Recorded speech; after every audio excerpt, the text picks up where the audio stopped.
Easy E, Tupac, Left Eye, Aaliyah, Jam Master Jay. Check it out, man. We got a special one for tonight. Rest in peace to the homie Dutch. Much motherfucking love. Rest in peace to the homie Dutch. Yo, what up? This is Crazy Bone. This Big Wish. And this is Bone Thugs and Harmony. And right now, y'all watching Montreality. Keeping it thug, baby. Yeah.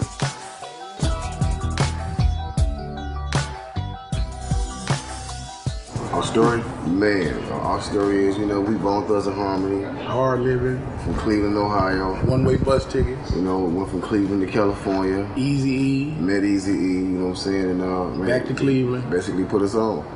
Back to LA. Basically put us on, you know what I'm saying? He passed away. And it was history. Had to keep moving. And here we are.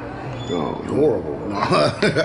Me, myself, I was cool. I was quiet, you know what I'm saying? Like, did work, wasn't really feeling the whole school scene, you know what I'm saying? I pretty much faded to the streets, like around the 9th grade, you know what I'm saying? So it was really like, school at that time I really wasn't feeling it because there was so much other things going on in my life to me that was more important than school at the time, like personal situations. So it was like, I really wasn't a fan of school at that time. True. Me personally, I was a hustler, you know what I'm saying? I was on the business knot. I never really had a 9 to 5. It was just, that's just where I came from, the streets, you know what I'm saying? It just, that was what was around us, what was abundant, it looked good, and that's what we wanted. So, 9 to 5 really wasn't like the cup of tea. That was like for mom and dad, but for us in our age, we was on that block.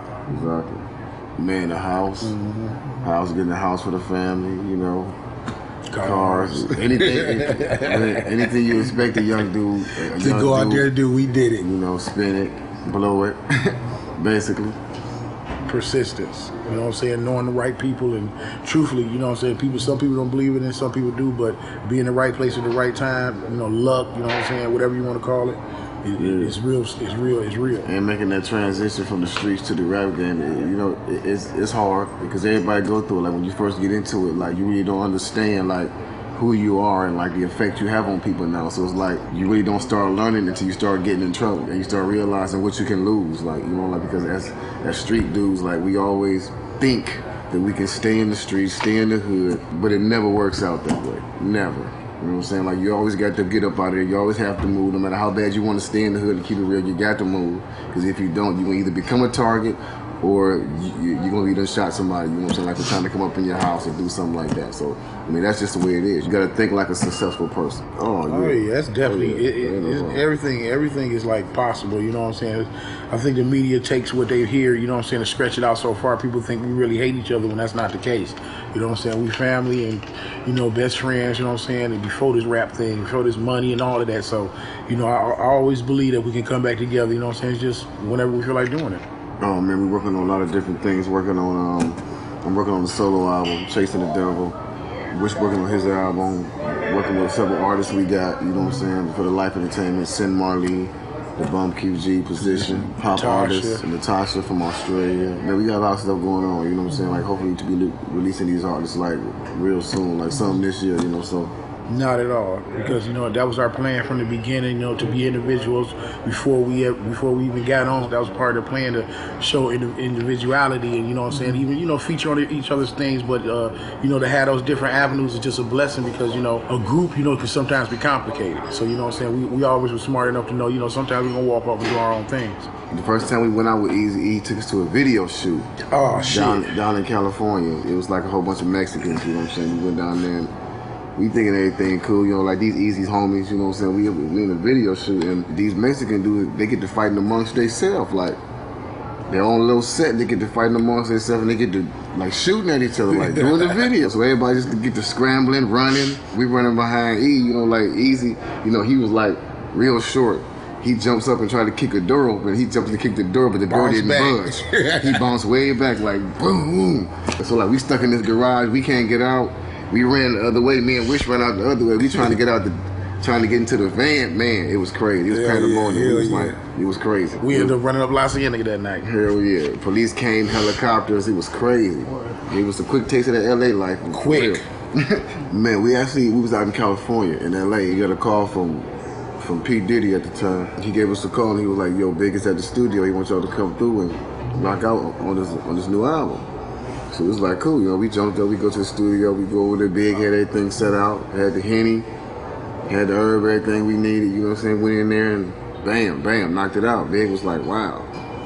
Man, we talked to Puff like when we was in the studio. If y'all want to shoot a video, let us know. And Puff was like, man, y'all crazy. Hey, Rufus ain't gonna give us the rights to let y'all to have y'all shoot this video. We was like, what you mean? Like, because back then, like, you know, like the company was like tripping, like didn't want us doing too much stuff, and you know what I'm saying. Like, so he was like, I don't think I'm gonna get clearance on y'all to do this video, but we'll see. But it never came about, you know what I'm saying? Because like, I mean, we actually didn't hear the song completed until after Big had passed away. We didn't even hear his verse because he didn't lay his verse down that night. He did it like a few days later, so we didn't hear it until the album actually came out. The first time we saw Park, we was also in Los Angeles, and we was at the La Park Hotel. And we was going inside, and he was coming out with the Outlaws, you know. No, we was outside, he was going in. We saw him as we was about to walk in. We was like, man, what's happening? You know, like, and he was like, oh man, what's up, Thugs? And then he was like, man, y'all music, I just want to let y'all know that this song Crossroads, I play that song every day in my set. It helped me get through. You know what I'm saying? We talked a little further, you know, we asked him if we had a little weed. He said, yeah, you know, that was that. We was like, we need to get in the studio, let's make it happen. He was like, man, done deal. So another time, him and Busy ran into each other. I think they was in the same studio.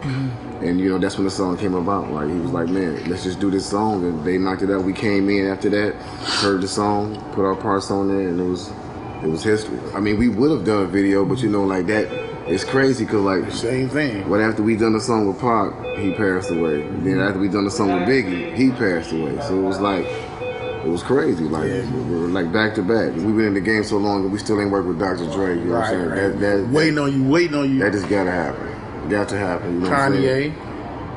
Do some shit with Kanye. Oh yeah, Kanye. You know what I'm saying? Timberland be having crazy track. Up and coming producers. You know what I'm saying? We ain't prejudiced. You know, if the track is hot and it fit Bone, we own it. Let's put in Wiz Khalifa. You know what I'm saying? And, definitely Jay. Oh yeah, definitely. It gotta be somebody that's like really like doing good music, like really talking about something that's really doing good music. And I'm not knocking the music that's out here today, but it ain't a lot of music that like really turned me on. You know what I'm saying? Yeah, and that's keeping it real. You know what I'm saying? There's a lot of one-hit wonders for music out there. Yeah, you know what I'm saying? Well, we just worked on the collab today with A$AP Rocky. I told you, like, support artists like that. You know, he ain't on that. I mean, you know, it ain't nothing wrong with the movement that's going on now, but he ain't on, like.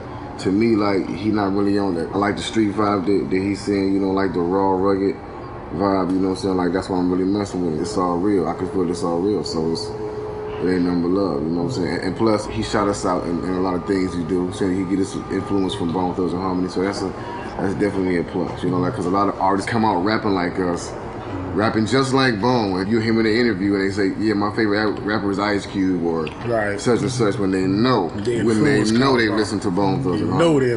So that's why I like a lot of artists I don't respect, but some that do give up love, it ain't nothing but love, for real. This is A$AP Rocky with the A$AP Mob, and shout outs to Montreality. Oh yeah, the first page show was one that we got so easy. We wasn't understanding the game at all. All we knew was $5,000. We was $5,000, you know, like, and we wasn't understanding that you get half here and you get the other half there. She didn't make no sense. We thought, you told us $5,000. We want our money right now. We want $5,000, and we made this big ass scene in the parking lot with Eazy-E. He was like, man, y'all niggas is crazy. He was like, what the fuck is wrong with y'all? I got y'all money. It's in the bank. It's a goddamn Sunday now. I can't get the money now. We wasn't trying to get none of that. I mean, we knew the reputation that Eazy-E had at the time. Like, everybody was saying that he was, shiesty doing this to like his dudes, and like, so. I mean, we was on guard. Although we was down with him, we was still on guard. It was all good. But the worst one was when all the beef was going on with Death Row and Ruthless. This was after Eazy. This was after Eazy had passed, and you know, it was still a little animosity in the air. And they came to Cleveland. Death Row they came to Cleveland, and they had a concert in Cleveland. And like, man, I'm talking about. It was pandemonium. It was crazy, like, you know, cause it was like it was just crazy. Put it like this: some words were said and some actions were made, but at the end of the day, we ended up in jail. we ended up getting with 8 pistols. You know what I'm saying? Police put up on us. We loaded down in the car. I don't know how they knew what car we was in. Like, somebody had to really like look at our license plate and call the police. Keep it real. But as soon as we came back, they was waiting on our end. Shit, we got some of this funny money, as we call it. You know, the Canadian money look a little funny. It reminded us our food stamps. You know, You got a little bit of. Got a little bit Got a little bit something you can't talk about on camera. You know, some that get ready for the show. Myself. I ain't gonna say nothing either, but you know, some that get ready for the show, which we trying to get ready for the show. Oh man, Street life. I don't know. That's hard. That'll be hard. Give me a million titles, you know. We just call it the Bone Thug story. Really. Bone Booker. Shit, none of them. I hate them motherfuckers.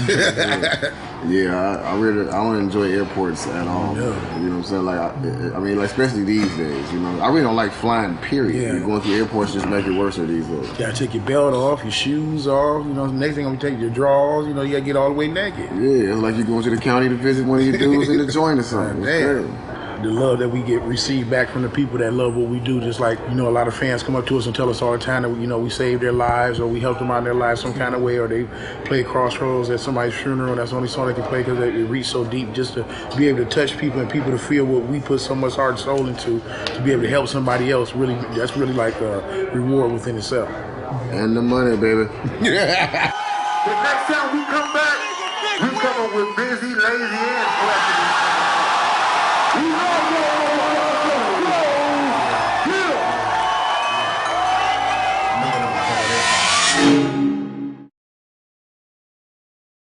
Yo, what up? This Crazy Bone. This Big Wish, the Life Entertainment. Wanna say what's up and rest in peace to homie Dutch. Big Dutch. Much love, man.